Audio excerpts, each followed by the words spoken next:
Hello everyone, welcome to school diaries. चलिए आज के वीडियो में करते हैं अब जीके के आगे के टॉपिक्स। पेज नंबर 43 तक हमने कर लिया था, अब आगे करते हैं। आज का फर्स्ट टॉपिक है अमेजिंग एनिमल्स। यहाँ पर जो है एनिमल्स के ऊपर बहुत सारे क्वेश्चंस पूछे गए हैं जो कि हमें आंसर करने हैं। देखते हैं जल्दी से क्या क्वेश्चंस हैं। First one, which part of their body do elephants use for fighting, digging, lifting objects, gathering food and stripping the bark from trees? तो ठीक है, तो क्या पूछा है, एलिफेंट का वो कौन सा बॉडी पार्ट है जो वो फाइटिंग के लिए यूज करते हैं, मतलब एक दूसरे से लड़ाई करने के लिए। एलिफेंट्स के बीच में जब लड़ाई होती है तो उसके लिए यूज करते हैं। डिगिंग की मतलब कुछ खोदने के लिए, लिफ्टिंग ऑब्जेक्ट्स हेवी चीज़ों को उठाने के लिए, गैदरिंग फूड मतलब अपना खाना बटोरने के लिए, कलेक्ट करने के लिए, and stripping the bark from trees मतलब जो है ट्रीज का जो फर्स्ट लेयर वो खींच खींच के निकालते हैं और उसके अंदर का ताकि खा पाए। ठीक है, तो जो उसकी खाल उतारते हैं ना, पेड़ों की खाल, तो उसको बोला है कि stripping the bark from trees. ठीक है, तो इन सारी एक्टिविटियों के लिए जो एलिफेंट्स हैं वो अपने दांत यूज़ करते हैं। ठीक है, ये जो दिख रहे हैं ना आपको दो दांत, ये दांतों से ही वो ये सारे काम करते हैं। ठीक है, तो ऑप्शंस में देखिए, ट्रंक, ट्रंक क्या होता है, सूंड, हाथी की सूंड को हम ट्रंक बोलते हैं। देन टस्क, टस्क मतलब हाथी के दांत। ठीक है, दांतों को हम टस्क बोलते हैं। दांतों से ही वो ये सारे काम करते हैं, तो हम टस्क पे टिक मारेंगे। ईयर्स मतलब आपको पता है कि हाथी के कान। ठीक है, देखिए हाथी के जो दांत हैं, टस्क हैं, वो बहुत ही ज़्यादा स्ट्रॉन्ग होते हैं, मजबूत होते हैं, तो इसीलिए वो अपने सारे काम अपने दांतों से करता है। ऐसी चीज़ें, ठीक है, जिसमें जैसे कि खोदना, चीज़ों को उठाने का वो जो सपोर्ट देना, वो सब वो अपने दांतों से ही करता है। ठीक है, इसीलिए यहाँ पे टस्क पे टिक मारेंगे। Then number 2, how does a female koala bear carry her baby. जो कोला बेयर है ना, वो अपने बेबी को कैसे कैरी करता है। इन हर आर्म्स अपने हाथों में, इन अ पाउच ऑन हर बेली मतलब अपने पेट में उनको एक पाउच होता है। ठीक है, तो उसमें वो अपने बेबी को कैरी करते हैं, और विथ हर टेल, पूंछ से नहीं। ठीक है, कोला बेयर जो है, जैसे कैंगरू अपने बेबी को कैरी करते हैं ना, आपने देखा होगा, देखिए यहाँ पे कैंगरू भी जो है अपने बेबी को अपने पेट के वहाँ पर उनके एक बैग जैसा होता है, एक पाउच। ठीक है, तो उसी में अपने बेबी को वो कैरी करते हैं और इधर उधर घूमते हैं। तो उसी तरीके से कोला बेयर भी जो है अपने बेबी को अपने बेली में मतलब उनके पेट में एक पाउच जैसा होता है जिसमें वो अपने बेबी को कैरी करते हैं। Number 3, Which part of its body does a kangaroo use for standing and jumping? Kangaroo खड़े होने के लिए और जंप करने के लिए कौन सा बॉडी पार्ट यूज करता है। देखिए यहाँ पे बैक लेग्स। ठीक है, जैसे आप इस पिक्चर में देख सकते हैं, वो अपने पीछे के दो पैरों पे जो है खड़ा होता है और जंप मारता है। कैंगरू जंप मारता है ना, बहुत दूर दूर तक छलांग लगाता है। ठीक है, वो अपने बैक लेग से जो है ये काम करता है। Next, what are camels also called. ये तो आपको पता होगा है ना, कैमल को हम क्या बोलते हैं, शिप्स ऑफ द डेजर्ट भी बोलते हैं। क्यों बोलते हैं, क्योंकि कैमल जो है डेजर्ट एरिया में रहता है, वो वहाँ पर बहुत टाइम तक रह सकता है। डेजर्ट एरिया मतलब रेगिस्तान। ठीक है, वहाँ पर क्या है, पानी नहीं होता है ना, और पानी के बिना बहुत ही कम जानवर है जो जी पाते हैं।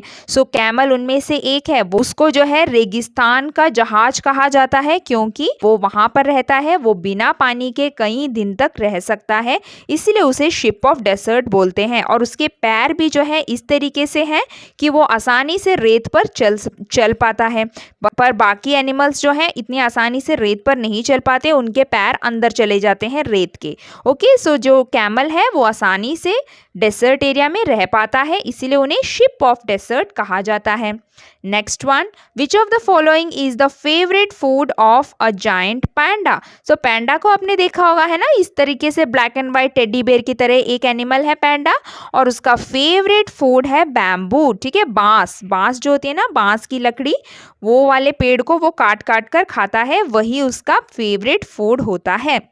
देन देखिए यहाँ पे एक information, the ostrich is the largest bird in the world, it can run very fast but can not fly. देखिए सबसे बड़ा पक्षी ऑस्ट्रिच है, सबसे बड़ा बर्ड ऑस्ट्रिच है दुनिया का, पर वो जो है बर्ड है लेकिन देखिए वो उड़ नहीं सकता, बहुत तेज भाग सकता है लेकिन वो आसमान में बाकी पक्षियों की तरह उड़ नहीं सकता, पर फिर भी वो एक बर्ड की तरह ही दिखता है और वो एक बर्ड ही है। Okay, so largest bird ostrich.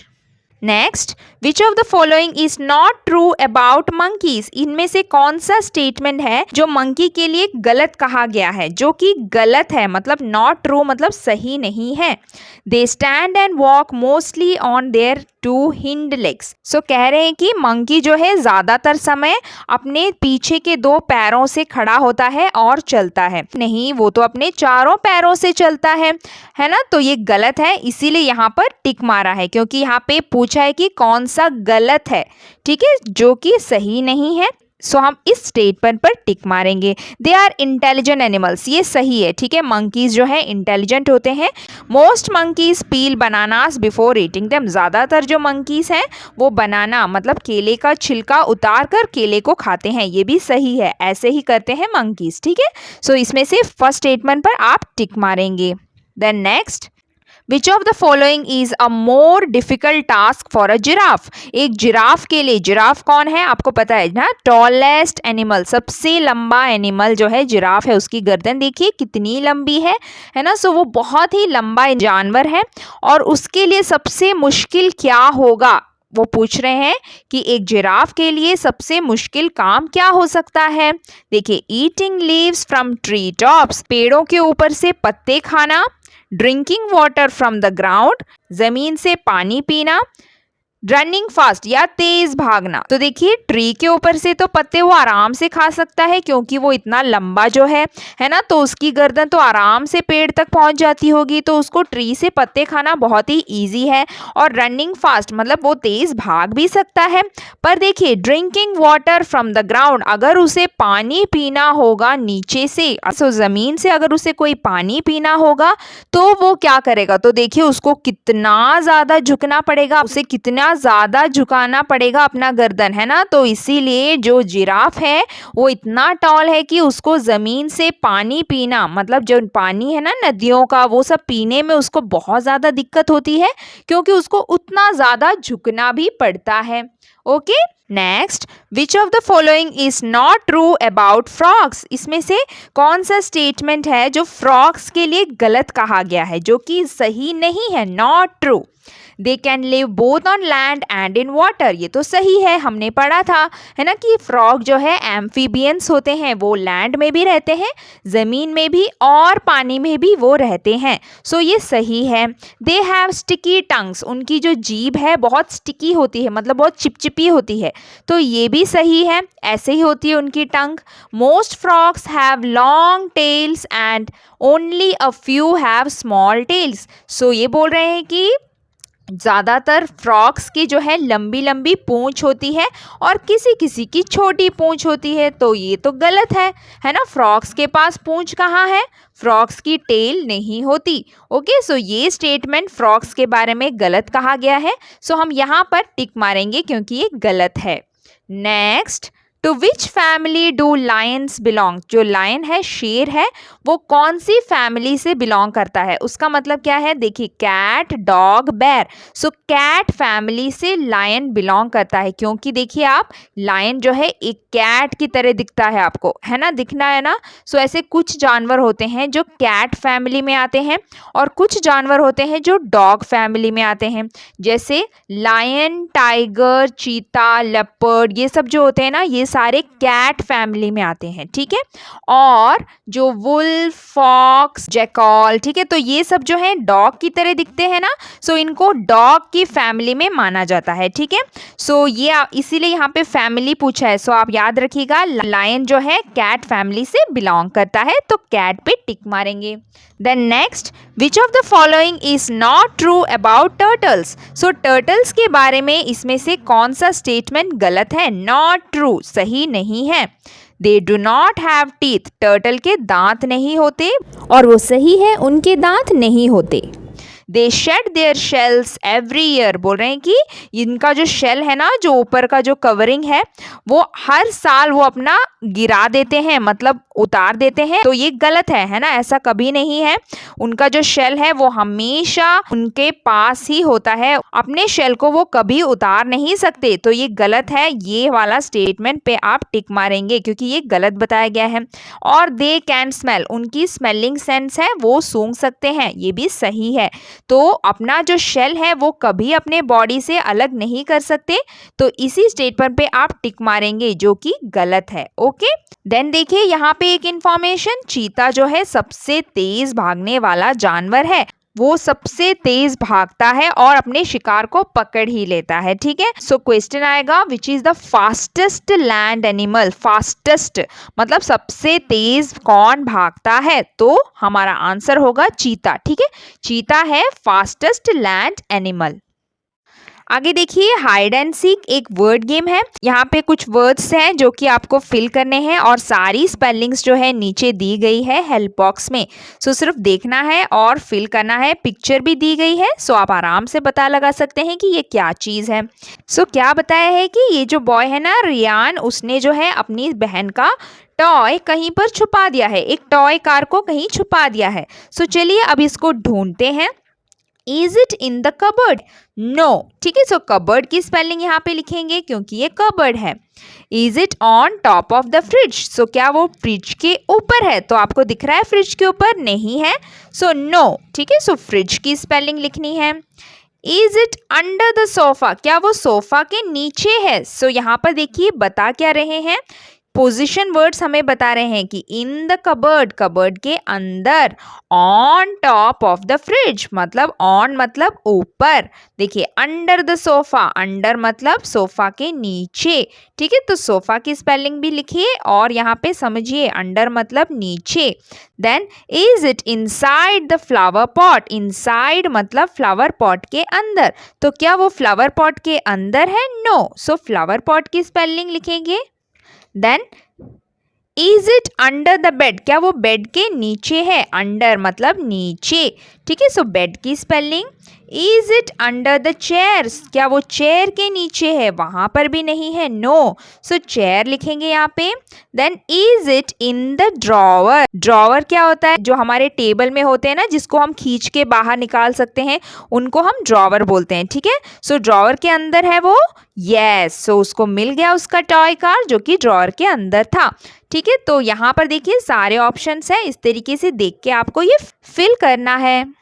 Next देखिए, साइंस दैट स्पीक। ये आपने देखा होगा, ऐसे कहीं जगह पर ऐसे ऐसे पिक्चर्स बनाए हुए होते हैं। ठीक है, पर हमें क्या पता है कि इनका मतलब क्या है, तो यही हम यहाँ पे पढ़ेंगे कि इन साइंस का मतलब क्या है। सो देखिए, सबसे पहले यहाँ पे आपको दिख रहा है ना कि एक आदमी जो है दरवाजे से बाहर जा रहा है, ऐसे ही लग रहा है ना ये पिक्चर देखकर। इसका मतलब क्या है? This is the exit sign. Exit sign मतलब कहीं से बाहर निकलना। अगर आप कोई कमरे में हो या किसी बिल्डिंग में हो, तो अगर ऐसा पिक्चर आप देखोगे तो उसका मतलब है कि डोर्स उस तरफ है, दरवाज़ा उस तरफ है, आप उस तरफ जाइए तो आप वहाँ से इस बिल्डिंग के या इस कमरे से बाहर निकल सकते हैं। ठीक है, सो इसका मतलब है एग्जिट होना, मतलब किसी जगह से बाहर निकलना। अगर ये साइन आपने देखा तो उसका मतलब क्या है? सो इस साइन से हमें क्या दिख रहा है? हमें दिख रहा है कि एक आदमी है जो एक व्हील चेयर पे बैठा हुआ है, जिनको पैरों में प्रॉब्लम होती है, व्हील चेयर में ही वो चल पाते हैं, है ना। सो इस साइन को अगर आप कहीं पर देखोगे तो उसका मतलब है यहाँ पर वो व्यक्ति या वो आदमी जो है व्हील चेयर में सेफली जा सकता है। मतलब ये ऐसे लोगों के लिए बनी हुई जगह है जहाँ पर ये लोग जा सकते हैं। ये होता है इस साइन का मतलब। देन नेक्स्ट साइन देखिए, ये एक ट्रायंगल के अंदर एक आदमी या एक बच्चा चल रहा है, तो इसका मतलब क्या है? इसका मतलब है कि पास में कहीं स्कूल है। ठीक है, सो जो गाड़ी चलाते हैं ना, तो उनको जो है अपनी गाड़ी को स्लो कर देना है, उनको स्लो डाउन कर देना है, क्योंकि आगे स्कूल है। यानी स्कूल है मतलब बच्चे भी हो सकते हैं उस रोड के पास, है ना। तो जो है गाड़ी में जो जाते हैं उनको स्लो कर देना है। तो ये साइन का मतलब है कि स्लो डाउन योर व्हीकल, क्योंकि आगे स्कूल आ रहा है। देन नेक्स्ट ये साइन अगर आपने देखा होगा जैसे कि एक साइकिल की तरह दिख रहा है ना, एक एरो इधर जा रहा है, फिर एक एरो घूमकर इधर आ रहा है और फिर वो एरो वापस इधर ही मुड़ रहा है, तो इसका मतलब है रिसाइकलिंग। रिसाइकलिंग क्या है? रिसाइकलिंग मतलब पुरानी चीजों से हम नई चीजें बना सकते हैं। जैसे कि प्लास्टिक बोतल्स को जो है लोग कलेक्ट करते हैं और उसको दोबारा मेल्ट करके नई बोतलें बनाते हैं, उसे नई चीज़ों में बदला जा सकता है। ठीक है, सो वो कभी वेस्ट नहीं होती। तो वैसी चीज़ों को हम रिसाइकल करते हैं। ठीक है, सो अगर ऐसा साइन आपको दिखेगा तो उसका मतलब है कि इन चीज़ों को हम रिसाइकल कर सकते हैं। देन नेक्स्ट देखिए, एक रेड सर्कल है और उसको एक स्लांटिंग लाइन से इस तरीके से काटा हुआ है। इसका मतलब है नो पार्किंग, यानी आप यहाँ पर अपनी गाड़ी पार्क नहीं कर सकते। जब आप गाड़ी में जाते हो तो आप अगर ये साइन देखोगे तो उसका मतलब है कि यहाँ पर आप अपनी गाड़ी खड़ी नहीं कर सकते, ये नो पार्किंग एरिया है। देन नेक्स्ट साइन देखिए, आपका एक आदमी खड़ा है और वो यहाँ पर इस डस्टबिन में कुछ डाल रहा है। तो इसका मतलब क्या होगा कि यहाँ पर डस्टबिन है और हमें जो है ये कचरा इस डस्टबिन में ही फेंकना है, क्योंकि हमें अपने सराउंडिंग को क्लीन रखना है, मतलब आसपास साफ रखना है। जहाँ पर भी आप ऐसे साइन देखोगे ना तो उसका मतलब है कचरा कूड़ेदान में ही डाले। ओके, नेक्स्ट स्टॉप का मतलब है कि स्टॉप, यहाँ पर अपनी गाड़ी को हमें रोक देना है। सो जहाँ पर भी आप स्टॉप देखेंगे तो उसका मतलब है कि गाड़ी में जब जाते हैं ना तो उनको गाड़ी वहाँ पे रोक देनी है, स्टॉप। जब पुलिस की चेकिंग वगैरह हो रही होती है, ट्रैफिक पुलिस की, तो वो लोग ये बोर्ड लगा देते हैं, तो उसका मतलब सारी गाड़ियों को वहाँ पर रुक जाना है। तो ये स्टॉप का साइन है। आगे देखिए, एक एक्टिविटी है साइन के ऊपर। सो देखिए यहाँ पर जो है कुछ और साइंस दिए हैं और आपको जो है मैच करना है। सो देखते हैं, this area is for parking, वो एरिया जहां पर आप अपनी गाड़ी खड़ी कर सकते हैं। तो उसका साइन कौन सा है? ये। ठीक है, एक स्क्वायर में अगर एक पी लिखा होगा उसका मतलब आप वहां गाड़ी खड़ा कर सकते हैं। There is a hospital at this place, यहाँ पर पास में एक हॉस्पिटल है। तो यहाँ पर देखिए ये साइन होगा हॉस्पिटल का। आपने देखा है ना एम्बुलेंस में, हॉस्पिटल में सब रेड कलर का प्लस होता है। ठीक है, तो ये हॉस्पिटल का साइन है, तो हम इस तरीके से हॉस्पिटल से मिलाएंगे। नो हॉर्न प्लीज, तो यहाँ पे देखिए एक बाजा जैसा दिख रहा है और उसको काट दिया है, मतलब आवाज नहीं बनानी, हॉर्न की आवाज। ठीक है, गाड़ियों की जो आवाज होती है ना वो नहीं होना चाहिए, तो उसको नो हॉर्न से मिलाएंगे। This is the place to safely cross the road, so यहाँ पर आप आराम से सेफली रोड क्रॉस कर सकते हैं। तो वो कौन सा साइन है? ये वाला। ठीक है, ये सब देखिए साइन देखकर ही आपको पता चल जाएगा, क्योंकि देखिए यहाँ पर एक आदमी यहाँ से रोड क्रॉस करने की तरह दिख रहा है ना। सो आप यहाँ से मिलाएंगे। Then the toilets are here, toilet का साइन क्या होता है? ऐसा है ना, आपने देखा होगा बहुत जगह पर, जब आप रेस्टोरेंट जाते हैं या कहीं पर भी आप घूमने गए होंगे आपने देखा होगा, है ना, एक बॉय का पिक्चर होता है और एक गर्ल का पिक्चर। उसका मतलब यहाँ पर आपके वॉशरूम्स हैं, टॉयलेट्स हैं। You can get food here, अगर कहीं पर कोई होटल है या रेस्टोरेंट है सो उसका साइन ये होगा। देखिए एक स्पून और एक फॉक। ठीक है, तो इसका मतलब है यहाँ पर आपको खाना मिलेगा, फूड अवेलेबल है, या हो सकता है वहाँ पर कोई रेस्टोरेंट हो, तो ये साइन का मतलब है वहाँ पर फूड अवेलेबल है। ओके, तो इस तरीके से आपको जो है ये सारे साइंस मैच करने हैं। आगे देखिए, अराउंड इंडिया मतलब इंडिया के कुछ प्लेसेस के फोटो दिए हैं और आपको बताना है कि ये जगह कौन सी है। सो देखिए ये सब कुछ मेन प्लेसेस हैं जो आपको पता होने चाहिए। ठीक है, अगर आप गए भी नहीं हो फिर भी हमें पता होना चाहिए कि ये जगह कहाँ पर है, क्योंकि ये सारी जगह वही है जो हमारे भारत में है, इंडिया में है। सो देखिए पहला पिक्चर, देखिए ये दिख रहा है ना आपको एक कमल के फूल की तरह, इसका नाम है लोटस टेम्पल। ठीक है, ये कमल के फूल की शेप में बनाया गया है और ये कहाँ पर है? ये न्यू दिल्ली में है, जो हमारा कैपिटल है ना दिल्ली, वहाँ पर है ये लोटस टेम्पल। देन नेक्स्ट देखिए, ये बिल्डिंग है गेटवे ऑफ इंडिया। ठीक है, सो आपको जो है ये बिल्डिंग देखकर पता होना चाहिए कि ये गेटवे ऑफ इंडिया है और ये है मुंबई में। ठीक है, मुंबई कहाँ है? महाराष्ट्र में। ठीक है, सो महाराष्ट्र के मुंबई में है gateway of India. Then next देखिए, ये तो बहुत ही आसान है, ये फोर्ट होता है रेड फोर्ट। ये है ना रेड रेड कलर का, हाँ, सो ये इजी है पता लगाना, ये है रेड फोर्ट। और यहाँ पर ही इंडिपेंडेंस डे में वगैरह जो है ना प्राइम मिनिस्टर झंडा लहराते हैं। ठीक है, सो यहाँ पर ही परेड होती है। सो ये है रेड फोर्ट जो कि न्यू दिल्ली में है।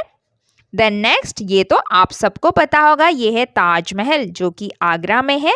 और आगरा कहाँ पर है? उत्तर प्रदेश में। ठीक है, सो ये भी देखिए बहुत ही सुंदर मॉन्यूमेंट है ताजमहल हमारे भारत का। देन लास्ट, ये है चार मीनार। ठीक है, ये वाइट कलर की बिल्डिंग, उसमें जो है देखिए ऊपर चार इस तरीके से हैं।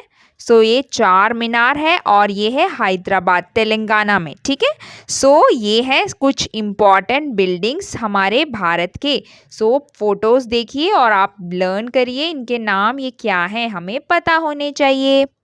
अब जैसे हमने इंडिया के बारे में पढ़ा, ऐसे कुछ हम बाकी की कंट्रीज़ के भी देख लेते हैं।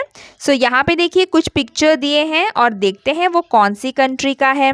सो देखिए सिडनी ओपेरा हाउस, ये जो है ऑस्ट्रेलिया में है। ठीक है, सो ऑस्ट्रेलिया की स्पेलिंग लिखेंगे, सिडनी में है जो कि ऑस्ट्रेलिया में है। ऑस्ट्रेलिया एक कंट्री है ना, इंडिया की तरह एक कंट्री है ऑस्ट्रेलिया। सो ये ओपेरा हाउस क्या है? एक थिएटर है जहाँ पर म्यूजिकल प्रोग्राम्स होते हैं, गाने वगैरह। ठीक है, सो शोज होते हैं। सो वो ऑस्ट्रेलिया में है ओपेरा हाउस। देन नेक्स्ट देखिए पेट्रोनास टावर्स, ये कहाँ पर है? कुआलालंपुर और मलेशिया। सो ये मलेशिया की स्पेलिंग यहाँ से उठाकर आप यहाँ पर लिखेंगे। ठीक है, सो ये सब देखिए इंडिया से बाहर हैं, पर थोड़े थोड़े हमें पता होना चाहिए ना कि इंडिया के बाहर दूसरी कंट्रीज़ में भी क्या क्या चीज़ें हैं, है ना, तो इसीलिए हमें ये भी जानना है। देन देखिए बुर्ज खलीफा, ये जो है बहुत ही ऊंची टॉलेस्ट बिल्डिंग है। ठीक है, बुर्ज खलीफा जो कि दुबई में है, यूएई, कंट्री का नाम क्या है? यूएई। ठीक है, then next gateway of India. Okay, ये हमने पढ़ा अभी, है ना, इंडिया में है, कहाँ पे है? मुंबई में, महाराष्ट्र में। ठीक है, so gateway of India. Then Buckingham palace, so ये है लंदन में जो कि इंग्लैंड में है, कंट्री का नाम है इंग्लैंड। ठीक है, तो इस तरीके से आप यहाँ हेल्प बॉक्स में से स्पेलिंग यहाँ पर फिल करेंगे। और इसी के साथ हमारा ये आज का वीडियो भी यहाँ पे कंप्लीट हो गया है। अब आगे के टॉपिक्स करते हैं नेक्स्ट वीडियो में। सो मिलते हैं अगले वीडियो में, बाय बाय।